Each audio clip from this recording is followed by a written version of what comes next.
Hello viewers, welcome to my YouTube channel Learn with Madras. I hope you will be fine. In previous lecture, we have learned the tense and type of tenses. Uh, in this lecture, we will learn the simple present tense. Let's we start our lecture. Simple present tense.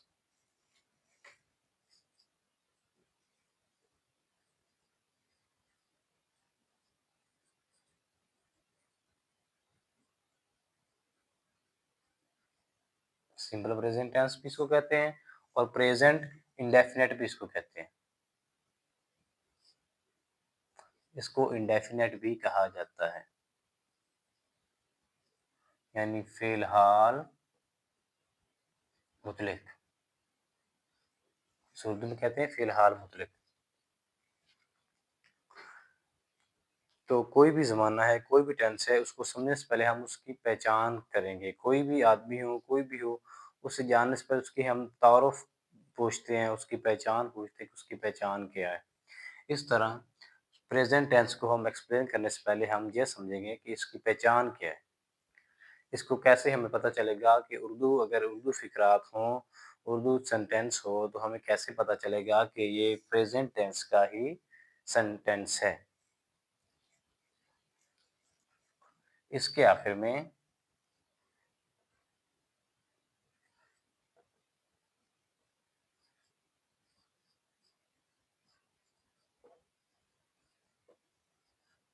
ता है, ते हैं, ता हूँ वगैरह आता है और ही, शी, इट या वाहिद सब्जेक्ट के साथ एस या ईएस का इजाफा किया जाता है। ये इसकी पहचान है। इसके आखिर में ता है, ते हैं, ताहू वगैरह आता है और ही, शी, इट या वाहिद सब्जेक्ट हो तो उसमें एस या ईएस का इजाफा किया जाता है। इसका आगे मेथड क्या है? मेथड होता है तरीका। इसको बनाने का तरीका क्या है? हम इसकी अगर उर्दू फिक्रा है तो उसको हम इंग्लिश में कैसे कन्वर्ट करेंगे? सबसे पहले सब्जेक्ट होता है इसमें, subject plus verb plus object. आप मेरी तीसरी वीडियो में उसमें सेंटेंस है, सेंटेंस को हमने एक्सप्लेन किया था, उसमें मैंने सब्जेक्ट वर्ब और ऑब्जेक्ट को समझा दिया था। सब्जेक्ट होता है फाइल यानी काम करने वाला, और वर्ब होता है काम फेल, और ऑब्जेक्ट होता है जिस पर काम किया जाए, मफूल इसको उर्दू में कहते हैं। फाइल, फेल और मफूल। एक उर्दू फिक्रा है, मैंने पहले लेक्चर में बोला है कि मैं खत लिखता हूँ, मैं खत लिखता हूँ, मैं, इसकी इंग्लिश क्या है? आई। और लिखने की इंग्लिश क्या है? राइट, यानी ये वर्ब हो गया, ये एक एक्शन है। वर्ब होते हैं जो एक्शन को डिस्क्राइब करते हैं। और क्या लिख रहा हूँ? मैं खत लिख रहा हूँ, यानी मैं खत पे काम कर रहा हूँ। ये क्या है? Object, letter. I write a letter, मैं खत लिखता हूँ।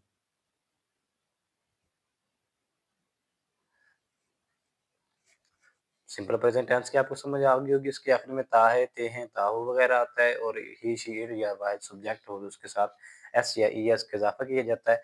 फॉर एग्जांपल ये आई है, आई के साथ नहीं होता, ये ही है, ही आएगा तो ही राइट्स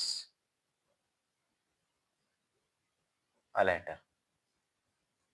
यही अकेला है, वाहिद सब्जेक्ट है, तो इसमें एस ई एस का इजाफा, हमने इजाफा एस का इजाफा किया। वो खत लिखता है, आई मैं खत लिखता हूँ, ही वो खत लिखता है। इसके हम आगे कुछ और दो तीन फिक्रा पर, ताकि आपको अच्छे तरीके से समझ आ जाए इसकी।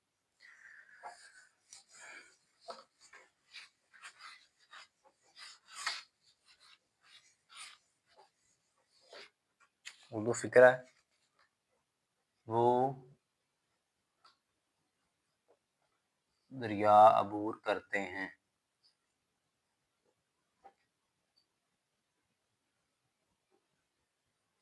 अस्लिम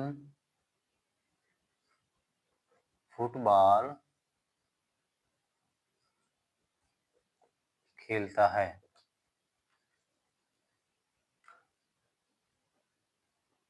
शाज़िया स्कूल जाती है।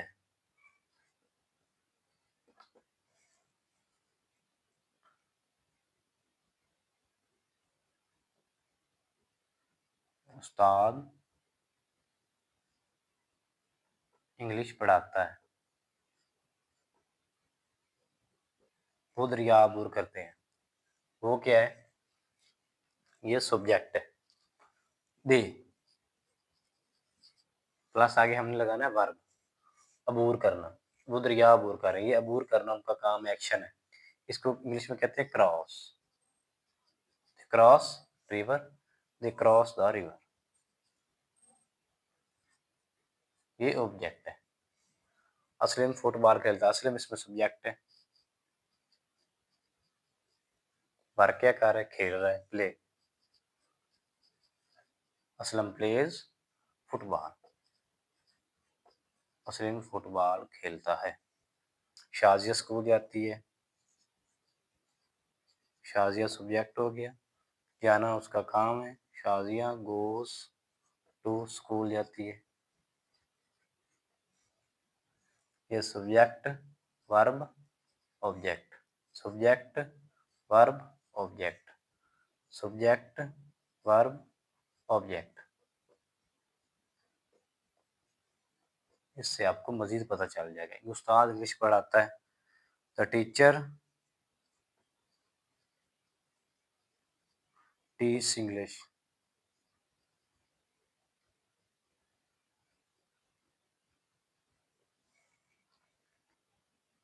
सब्जेक्ट, ये टीच पढ़ाना वर्ब हो गया, और ये इंग्लिश पढ़ा रहा है तो ये ऑब्जेक्ट हो गया। तो आज हमारा सिंपल प्रेजेंट टेंस, ये हमने सिंपल सेंटेंस समझे हैं। आगे इनको नेगेटिव में कन्वर्ट करना और इंटेरोगेटिव में कन्वर्ट करना हम अगले लेक्चर में सीखेंगे। Thank you for watching my YouTube channel learn with Madras. ये इंशाल्लाह मैं आपको ऐसे सिखाऊंगा, आपको ज़िंदगी भर नहीं भूलेंगे ये टेंसेज। हमारे असातिज़ा मास्टर शमसुद्दीन खोखर साहब, जो वफ़ात पा चुके हैं, अल्लाह उनको जन्नतुल फिरदौस में आला मकाम दे। उन्होंने हमें 6 में क्लास में समझा दिया था, और 6 से आज तक जो है ये मुझे भूले नहीं है बिल्कुल। ये उनका शुक्र है, उनकी मेहरबानी जो हमें सिखा के गए हैं और हमें अभी भूले नहीं हैं। उन्होंने हमें क्या सिखाया था कि रोज़ाना वो हमें प्रैक्टिस करवाते थे। रोज़ाना उन्होंने एक लंबी लिस्ट निकाली होती थी, और वो लिस्ट से फ़िक्रे बोलते हम आगे उनको इंग्लिश में कन्वर्ट करते थे। तो इस तरह हमने इनको सीखा है। तो प्लीज़ आपसे भी रिक्वेस्ट है कि आप भी इनको सीखें, क्योंकि ये इंग्लिश की बुनियादी चीज़ है। अगर टेंस नहीं आते तो इंग्लिश भी नहीं आएगी आपको। पार्ट्स ऑफ स्पीच में समझाएँ, उनको भी आप समझें अच्छे तरीके से, टेंस को समझें। ये इंग्लिश की बुनियादी चीज़ें हैं, ये बेसिक ग्रामर है, ताकि इंग्लिश आपको अच्छे तरीके से आए। Thank you.